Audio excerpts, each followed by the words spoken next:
ان لوگوں کو بے حساب جنت میں داخل کیا جائے گا جو اپنے گناہوں پہ شرمندہ اور نادم ہو کر تنہائیوں میں روتے ہیں۔ اللہ مجھے آپ سب کو توفیق دے، ماہ رمضان شریف کا صحیح معنی میں استقبال کرنے کی توفیق عطا فرمائے۔ گفتگو کے درمیان اگر کوئی غلطی ہو گئی ہو اللہ مجھے معاف فرما دے۔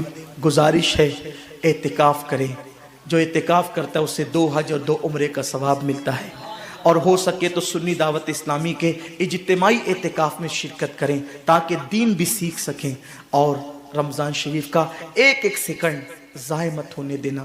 تلاوت کرنا، زیادہ جگنا، درود پڑھنا، استغفار کرنا، کلمہ طیبہ پڑھنا، جہنم سے پناہ مانگنا، جنت کا سوال کرنا۔ اللہ مجھے آپ سب کو وہ رمضان شریف عطا کرے جس میں عبادت کی قوت اور طاقت بھی ہو، خشوع و خضوع بھی ہو، نماز کی توفیق بھی ہو، واقعی روزہ رکھنے کا شعور بھی ہو۔ ایسا